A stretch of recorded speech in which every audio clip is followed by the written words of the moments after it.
Hi, I'm Mary, a librarian and book reviewer with a focus on stories written for kids, tweens, and teens. Today, I am joined by Diana Schaffter, who is a teacher, educator, international speaker, mother, and grandmother. She is fluent in Thai, has traveled to over 50 countries, and raised her two boys overseas.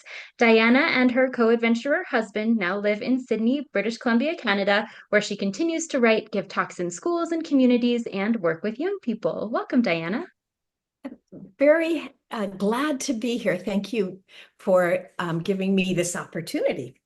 It's a pleasure. I'm so excited to talk about Armando. So, can you tell us a little bit about Armando and the amazing animal race? Well, as you can see behind me, this is an adventure that with Armando, who's 12 years old, and he goes on a race around the world with his wacky grandmother to photograph 7 endangered animals in just 70 days. But there is also a baffling family mystery that happens on their journey. What is the target age group for this book, would you say? Good question.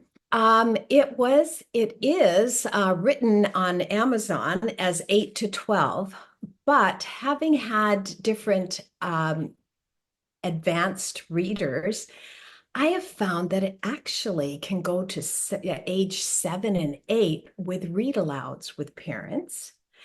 And with my ARC readers, the advanced readers, I've had a lot of adults and they said, you know what? This is actually really fun for adults too. I actually cried at the climax. So I have now put that it is for age 7 to 107. I think that's absolutely accurate. That's one of the things that I really like about middle grade literature in particular is that it does speak to everyone in different ways. And this one in particular with the multi-generational aspect of it, even more so, I think. So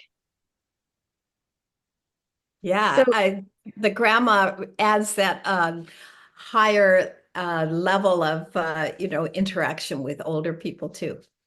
absolutely. And she is definitely a fun character, I Yeah, think. no, she's not your normal grandma. So, what made you decide to become a writer? Well, when I think of writing, I think of two aspects. One is the idea for the story, and then to be able to put it down on paper. So I have always had stories in my head ever since I'm small. They just pop into my head about anything and everything. But I don't feel I became a writer until I was able to coherently put it down on paper where there was a cohesive beginning, middle, and end. And I had to learn how to do that. That the other came naturally, and writing was something I had to actually learn. So I became a writer when I was able to do both of those. Where did you turn to for your learning? Was it more from books or did you talk to other authors? How did that look? It was actually both. I definitely read books, and there's books about doing your plot, plotting your book. But I also joined a writers group and joined a critique group, which is when you meet with authors regularly and you give each other feedback on your books. And that was really valuable. That's wonderful. Did you initially gravitate towards the middle grade age group, or is that something you kind of fell into? Oh, lovely question. I was an early childhood educator. So initially, I have been writing picture books. However, I started the idea for Armando did start in that age range, but it aged up because the concepts that were required for the story I wanted to tell needed an older characters, needed to be the middle grade age group. So it aged up and I aged up with it. Like I embraced that. And I raised two sons overseas. So I was involved with them as well. So I felt that the middle grade uh, age group is a very important period of time in life where kids are just heading towards adolescence, and they don't know how that they can play their role in the world. And I really wanted to write a book where kids can tap into their passions and find that they have a role in helping our planet. And so that age group was an important age group to connect to for this book. Absolutely. Can you tell me a little bit about any sort of research that you did that came into this or planning? I know that maybe some of it was inspired by your own travels around the world, but I'd love to hear a little bit more about how it all came together. Well, I almost feel I could write a book called The Adventure of Writing an Adventure because, um, as I mentioned, Armando and his wacky grandmother do travel around the world to 7 different countries in search of 7 endangered animals. So my husband and I decided we were going to go on the same journey. So we packed our bags and headed out, and we were able to go and visit the different countries. And you can go to my website and actually see footage of us going on a snake safari in southern India to find a spectacled cobra, or going to Brazil to the Amazon to look for the pied tamarin monkey, or to Vladivostok in Russia to the Siberian Tiger Reserve. So these kinds of things were part of the research. And we met fascinating people and conservationists, National Geographic guides, people from the different countries themselves. I gave them my chapters to read for feedback. People from different beliefs, because they go to these different countries. So all that was helping me to write an authentic kind of book, where it wasn't fantasy, it's based on reality. And so it was a very exciting journey, and I learned a lot myself along the way. I'm sure. And when Armando and his grandmother are going to these different places and meeting people at these inns, for example, are those based on reality or are those real places that you went to on your own journey? Some of the places actually are places we went to exactly ourselves, and a lot of the circumstances that Armando and Granny find themselves in, we experienced. There is, well, I don't want to give spoilers away, No spoilers. but just to know a lot of it's based on reality. That's very cool. Is conservation part of something that you've experienced in your global travels, or did you have some feelings towards that before starting to write this book? How does conservation fit into the landscape of all of this? Oh, I love that question. As a child, I spent a lot of time outdoors, and my hero was Jane Goodall. And so that has always been part of me. And I went to do my bachelor's in biology, and would go on field trips in search to do bird banding and all this kind of thing. But what really struck me was when I ended up changing careers and became a teacher, an educator, and I worked at international schools. And I found that my students were preoccupied with the digital world and not connected to the real world. And that was quite worrisome for me because our planet really needs their creative energies. And so that also spurred me on. And as you had asked, we did go to these different countries to look for the animals. And by doing so and talking to conservationists, it confirms the great need to increase the awareness of kids and adults about the situation in our world, especially about endangered animals. Animals do get lost, and I don't want to give any spoilers away, but firsthand, we have seen animals that have gone extinct right in front of our eyes, basically. And it's real. It happens. It's not just, someone saying that it might happen. It happens. Yeah, I think that's a really powerful message to send also that there's a lot of times, you're reading books about nature and it feels very distant until you're standing in front of it. Yes. Yes, exactly. Do you have a favorite character in this story? And if so, what makes them your favorite?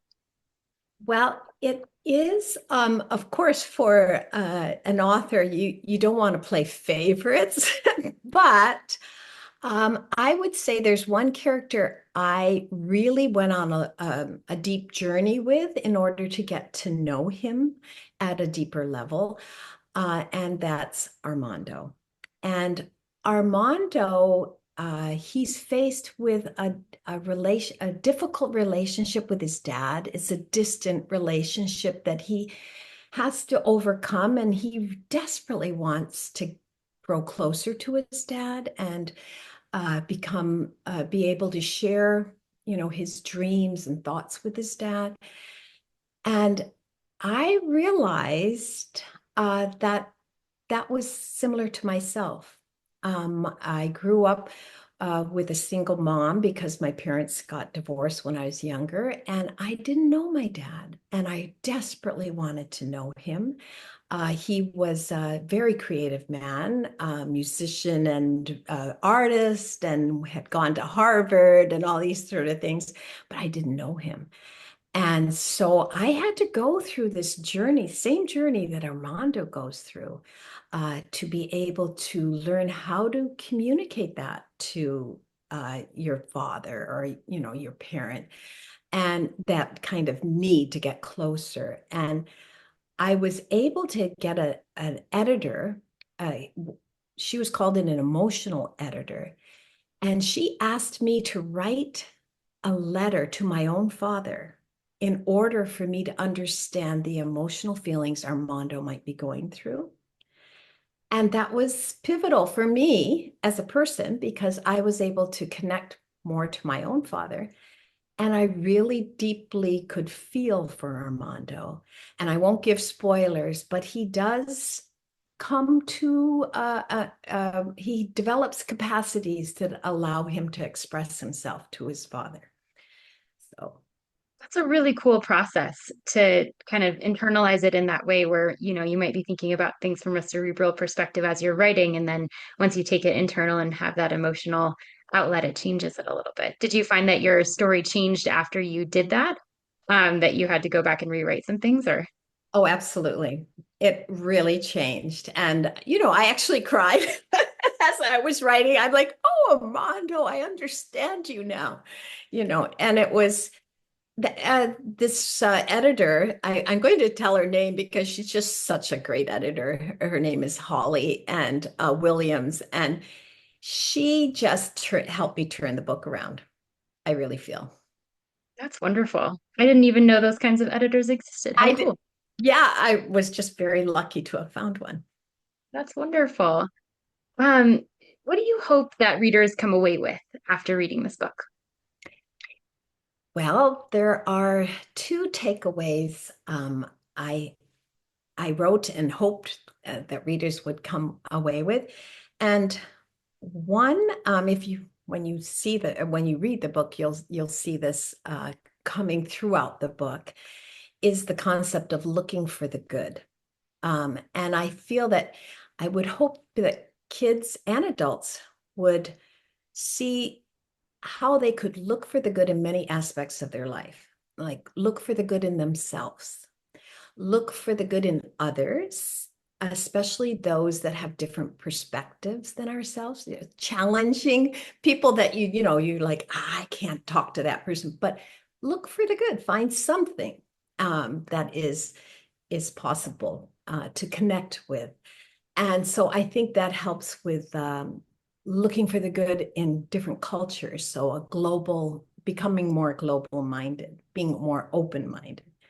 And then the second takeaway is to make sure we stay connected to our world, our natural world, and not get so involved and disconnected on our digital devices. So, I think both of those come through really nicely in your story. So well done.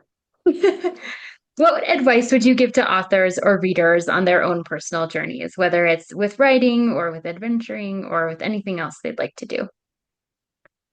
oh, so much advice, but I guess one thing that just hit hard for me was that you have to have the courage to share your work with others. And a lot of new authors, and myself, when it was at that time, I was scared to share my work. And I think we, as writers, sometimes we have imposter syndrome where we think we're not good enough, or we're afraid someone's going to, criticize our work. So I think you have to show it to people that you can trust. But you don't want someone that's just going to say to you, "Oh, it's great." That won't help you. You do need people that are going to be authentic and tell you honestly how they feel. And at the same time, I think another bit of advice is to really know your message, know what is your book about, so that you can remain authentic to yourself, true to yourself as your message. So when you get a lot of feedback, they can be so opposite. You don't know where you're going. And I had the problem of trying to please everyone. And it is not I highly recommend you know yourself enough that you can sift through the feedback. And I had a policy that if I heard the same feedback from more than 3 people, I should seriously consider it. Even if I'm very stubborn and I don't want to consider, I should really take another look. And so I think that is my biggest advice is don't be afraid to share the book. And I shared it with people from, many different countries, different ages. I had 26 kids from age 8 to 15 reading it. And, that is another advice. If you're writing children's books, get feedback from children. It's essential. And I think that was a turning point for me too in the book. That's great advice. Do you have any other projects in the works? Will Armando be going on any other adventures? Well, that is a possibility. But I also have about 10 different picture books that are in various stages of completion. And one I'm very excited about is takes place in Kyrgyzstan, where my husband and we lived for 4 years. And it's a magical culture. It's just really lovely culture. And the book is called Zamira and the Snow Leopard. And so a lot of my books deal with animals or the environment or different cultures. Wonderful. We'll be excited to hear about that when it comes out. What question did you hope that I would ask you today that I did not? Well, maybe have I felt that there's been any impact on readers' kids that have read the book? Because I have uh, given the book to 26 kids. And the impact on the kids. And so that was, to me, makes it all worthwhile. Spending all the time that we do as authors is when it has some impact on our readers. And so some of the heartwarming things that I found was, I had reluctant readers. And in fact, I was, almost afraid to give them Armando because I thought, oh, I never see them with a book. I don't know that they're going to be interested. but they were from one of the cultures I really wanted to get feedback from, so I gave it to them. And their parent wrote back to me and said that they had to use it first as a read aloud. So every night they would read the book. And what I thought was funny, they said, we're happy you gave the book, but it's been really difficult. And I thought, oh, maybe the book's been really hard. And they said, because we say one chapter, and then when we finish a chapter, they go, no, we want to find out what's happened. And so then the bedtime gets postponed and postponed. So then that child, after the read aloud, they wrote back and they said he's reading it on his own. And then they wrote back again. They said he's read it 3 times. So Oh, that's so lovely. yeah, so this is a child that I made the wrong assumption that I thought that that child would never really take to it. And it shows that you cannot give up on a child. And sometimes start with a read aloud and get them into the story. And then they'll start seeing, maybe reading is fun. And so then that was one. And another child had told his parents he will not read any novels. He only reads comics. And then he was from Brazil. So I really wanted a kid from Brazil reading. So I gave it to him. Again, afraid that it's not a comic book, but it does have illustrations. And that is what helped connect that kid. He loved the illustrations. He loved the maps. And he told me all his friends wanted to do is read fantasy books, and he could not connect to that, but he could connect to animal facts and maps. And that's what got him hooked. So that was fun.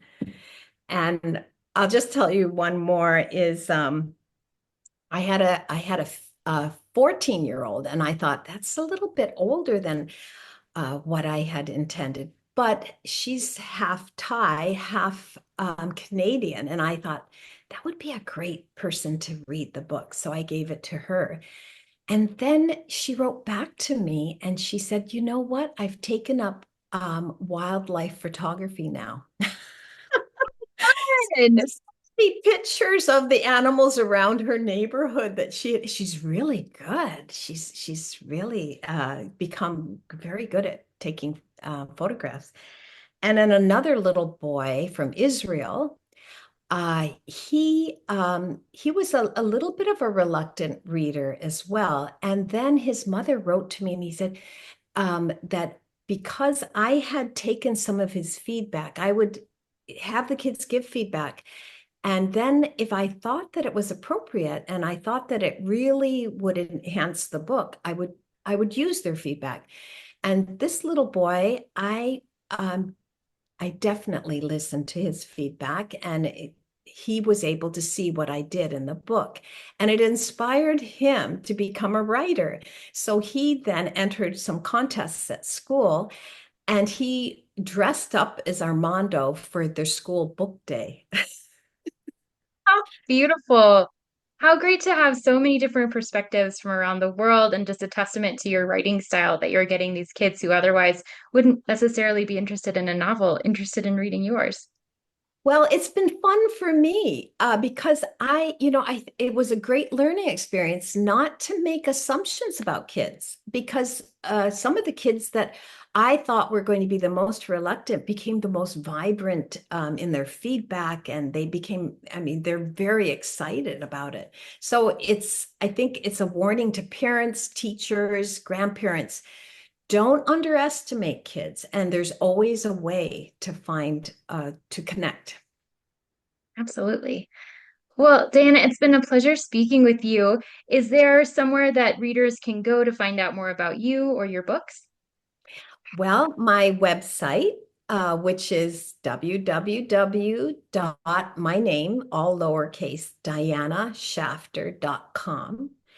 And on my website, you will also be able to connect to my newsletter, sign up for my newsletter, and that I will share with you updates about the book, the background of the book, and even tell you about giveaways. And and also, Goodreads is now posting reviews. So you can actually see the reviews from the reluctant readers, the parents they wrote on Goodreads.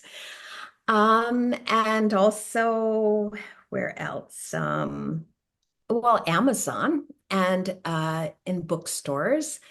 And yeah, I think I'm trying to think where else. You can just Google it, the name Armando and the Amazing Animal Race, and you'll see reviews from Kirkus, Forward, and Reader's Favorite.